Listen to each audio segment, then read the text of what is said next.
ब्रह्मोस हमारे सामने, हम ये देखिए तस्वीरों में, ये ब्रह्मोस मिसाइल तंत्र है और हम जानते हैं कि इसने किस तरह से दुश्मनों को कुछ महीने पहले सबक सिखाया था, किस तरह से ऑपरेशन सिंदूर में एक बेहद महत्वपूर्ण भूमिका ब्रह्मोस की रही थी। और एक तरह से भारत और रूस के ज्वाइंट वेंचर से बना ये ब्रह्मोस मिसाइल दुनिया में अपनी एक पताका फहरा रहा है।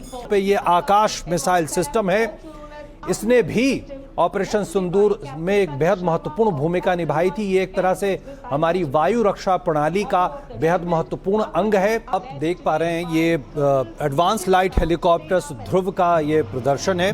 उसके पहले हमने एक बेर अद्भुत तस्वीर देखी थी, वो है यूरोपियन जो दस्ता है वो हमारे सामने से गुजरा था। जो यूरोपियन यूनियन कंटिजेंट, ये बेहद ख़ास बात होती है कि जिस देश के मुख्य अतिथि होते हैं उन देश के आम तौर पर कंटिजेंट जो है इस परेड में शामिल होते हैं।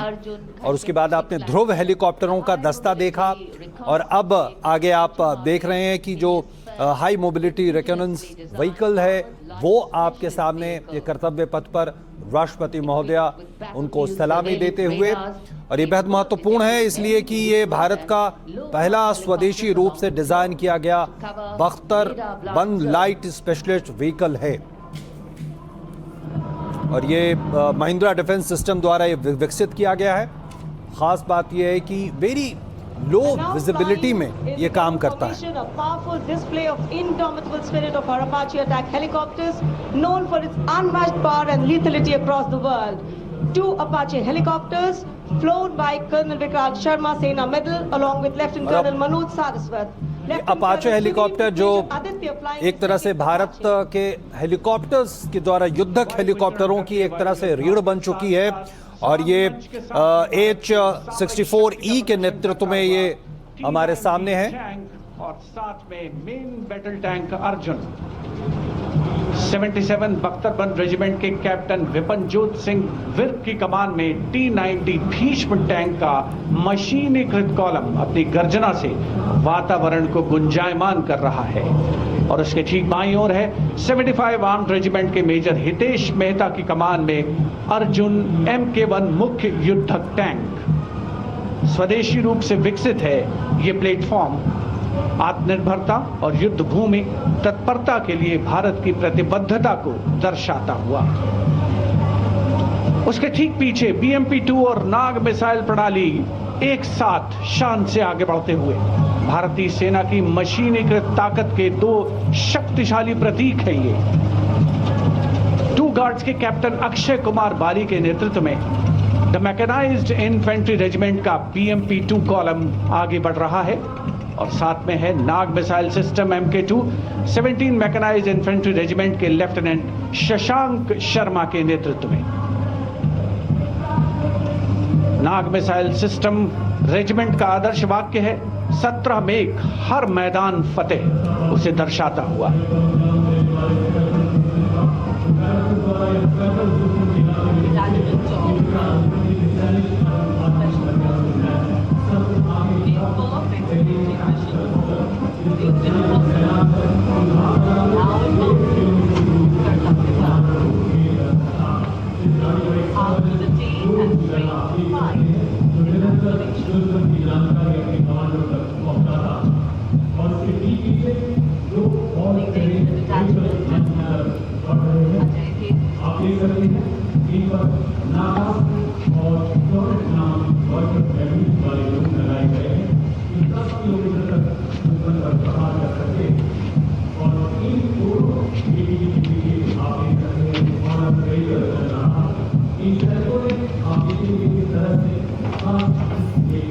नाग मिसाइल सिस्टम की बात हो रही है, आप देख रहे हैं तस्वीरों में।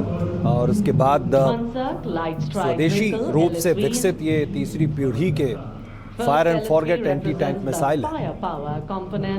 The second LSV abreast signifies the surveillance component, and the third LSV behind is anti-tank component.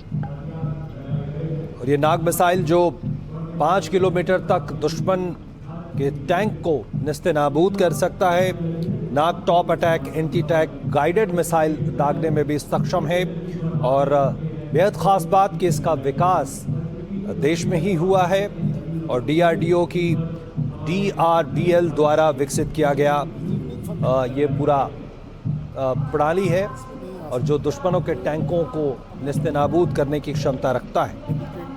और ये जो रेजिमेंट है, इनका आदर्श वाक्य है हर मैदान फतेह।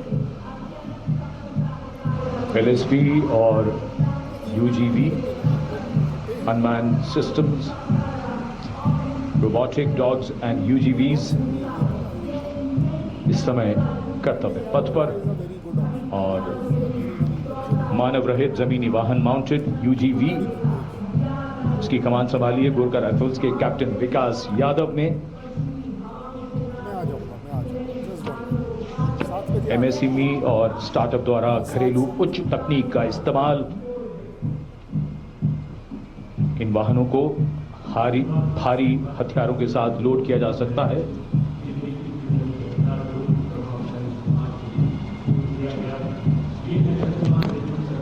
शक्तिबाण और दिव्यास्त्र वाहन भारत की नई पीढ़ी के मानव रहित वॉरहेड शस्त्रागार को शक्तिबाण और दिव्यास्त्र वाहनों के माध्यम से देखा जा सकता है। शक्तिबाण वाहन की कमान लेफ्टिनेंट रमन मिश्रा ने संभाली है और दिव्यास्त्र वाहन की कमान सूबेदार किरण मेदर के हाथ। ये दिव्यास्त्र वाहन और शक्तिबाण विशेषीकृत हाई मोबिलिटी व्हीकल्स पर स्थापित हैं। निगरानी लक्ष्यकरण की एकीकृत अवधारणा पर डिजाइन किए गए ये platform. And now rolling together along Kartavya Path, two powerful symbols of India's indigenous artillery strength are MOG, the Advanced Towed Artillery Gun System, ATAGS, and the Dhanush gun system, reflecting the spirit of Atmanirbhar Bharat, led by Captain Natarajan Siva of 74 Field Regiment. The AMOG has a 155mm 52 caliber artillery gun. And led by Captain Gaurav Pandey of the 871 Medium Regiment, the Dhanush gun system, capable of firing a shell within 12 seconds and swiftly changing position to evade enemy counteraction. Doctor Om Prakash, अगर And now, इन तस्वीरों की व्याख्या आप कर सकें। saluting ये आप देख रहे हैं कि जो मिसाइल सिस्टम, दो मिसाइल सिस्टम हमारे सामने हैं। ये तस्वीरों में आप देख सकते हैं, एक तो सूर्यास्त्र और दूसरा ब्रह्मोस हमारे सामने। हम ये देखिए तस्वीरों में, ये ब्रह्मोस मिसाइल तंत्र है और हम जानते हैं कि इसने किस तरह से दुश्मनों को कुछ महीने पहले सबक सिखाया था, किस तरह से ऑपरेशन सिंदूर में एक बेहद महत्वपूर्ण भूमिका ब्रह्मोस की रही थी। और एक तरह से भारत और रूस के ज्वाइंट वेंचर से बना ये ब्रह्मोस मिसाइल दुनिया में अपनी एक पताका फहरा रहा है। अब भारत इसे दूसरे देशों को निर्यात भी कर रहा है, जिसमें फिलीपींस का नाम लिया जा सकता है। और उसके साथ साथ आप सूर्यास्त्र को देख रहे हैं। सूर्यास्त्र इसलिए बेहद महत्वपूर्ण हो जाता है क्योंकि ये कई कैलिबर के रॉकेट फायर कर सकता है। और ये जो आप देख रहे हैं इस वक्त तस्वीरों पे, ये आकाश मिसाइल सिस्टम है। इसने भी ऑपरेशन सिंदूर में एक बेहद महत्वपूर्ण भूमिका निभाई थी। ये एक तरह से हमारी वायु रक्षा प्रणाली का बेहद महत्वपूर्ण अंग है और ये एक तरह से मध्यम दूरी का मिसाइल प्रणाली है। 150 किलोमीटर की सीमा तक ये हवाई क्षेत्र की निगरानी कर सकता है। और जिस तरह से S-400 का काफ़ी नाम लिया जाता है, लेकिन उसके साथ इसकी एक बड़ी भूमिका है क्योंकि ये 25 किलोमीटर दूरी तक दुश्मन के जो विमान हैं, हेलीकॉप्टर हैं, जो तमाम जो हमारी वायु क्षेत्र में प्रवेश करने की मंशा रखते हैं, उसको आकाश मिसाइल नेस्तनाबूद करता है। और एक बड़ी बात है कि जो आत्मनिर्भर भारत की हम बात करते हैं, उसकी पताका एक तरह से आकाश मिसाइल सिस्टम लहरा रहा है। Enables fabrication and sustenance of drone in forward areas. और अब ये जो तस्वीरें हैं, ये एक ड्रोन शक्ति जो भारत ने जिसका विकास किया है, ईगल ऑन आर्म, उसकी बानगी पेश करता हुआ। These include engine-powered Kharga, Chakra, Shakti Prahar, Navastra, Baz, Sudarshan, Dhruv Prahar, and Adrushyam, along with counter-drone system Prabal.